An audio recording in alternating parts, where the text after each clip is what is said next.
Okay, this is number 3, Shakuntala.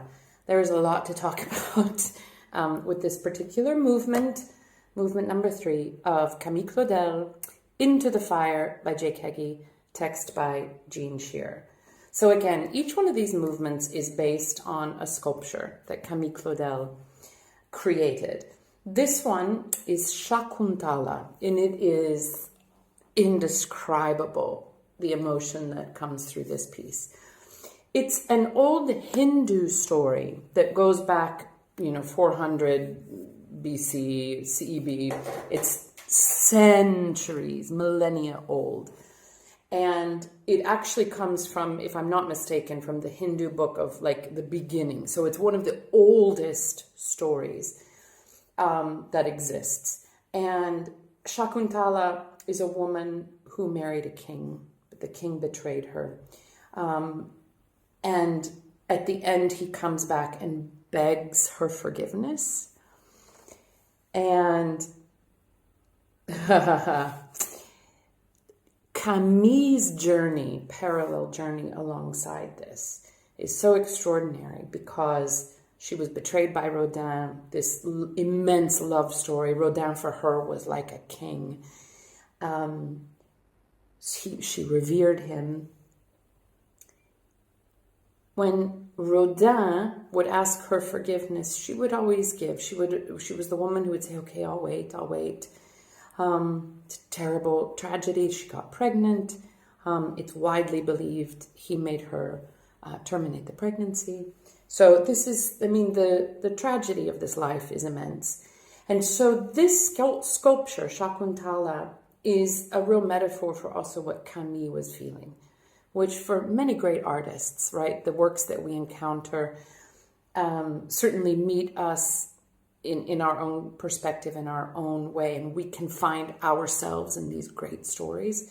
And I think for sure this is what happened with Camille, because the sculpture itself is, the king has thrown himself at her feet, and doesn't even have the energy to actually really embrace him.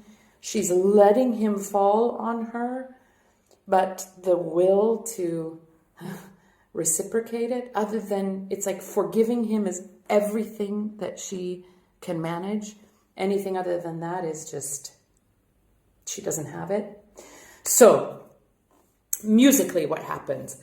Oh, it's so amazing. So it starts with this huge explosion. And then he makes the voice free and she calls out this name.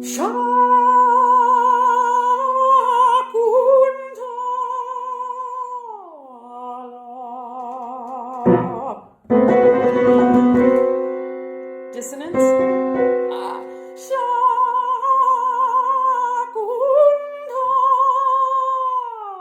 Great portamento.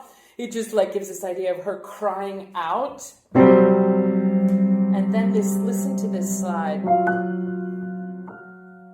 It's just, everything is pain in this piece. Then she starts to tell the story. He called my name in a whisper. He called my name in a cry.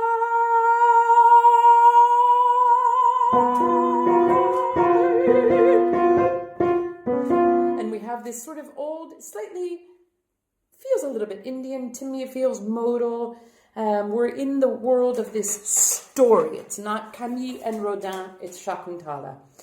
Before I met the king, before he made his promise, before he gave me his ring, before I had to give up everything I loved, she says, I did not know who I was. I did not know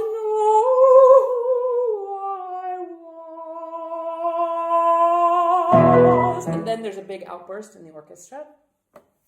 Comes back to Shakuntala, and then she continues the story.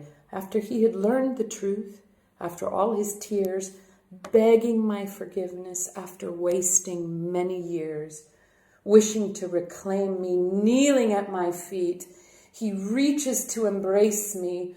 Will the circle again be complete? And if you look on the statue, she can't bring her arms to complete the circle. They're dying, like almost dead at her side, while clearly the king is supplicating everything that he is. And then this is the part that just shatters me in this piece.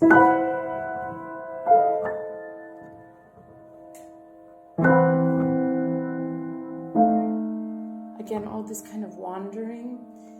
And she says, I lean and let him hold me.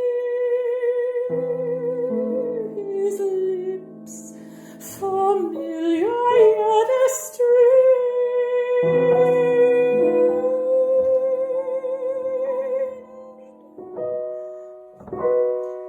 I forgive him utterly, but in doing so have I changed.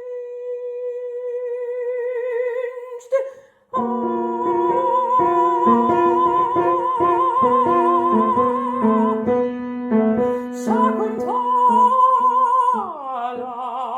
And then she starts to cry out, and the music becomes quite raucous. I hear your whispers, your cries. Oh, I want to take you back, my love. But who I was, she finishes this, who I was has died. Who I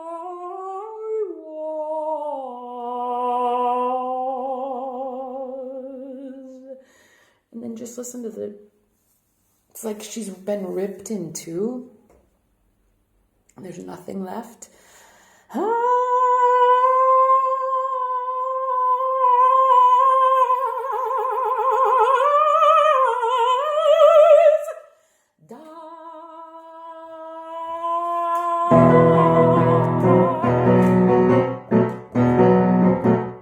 And then it goes,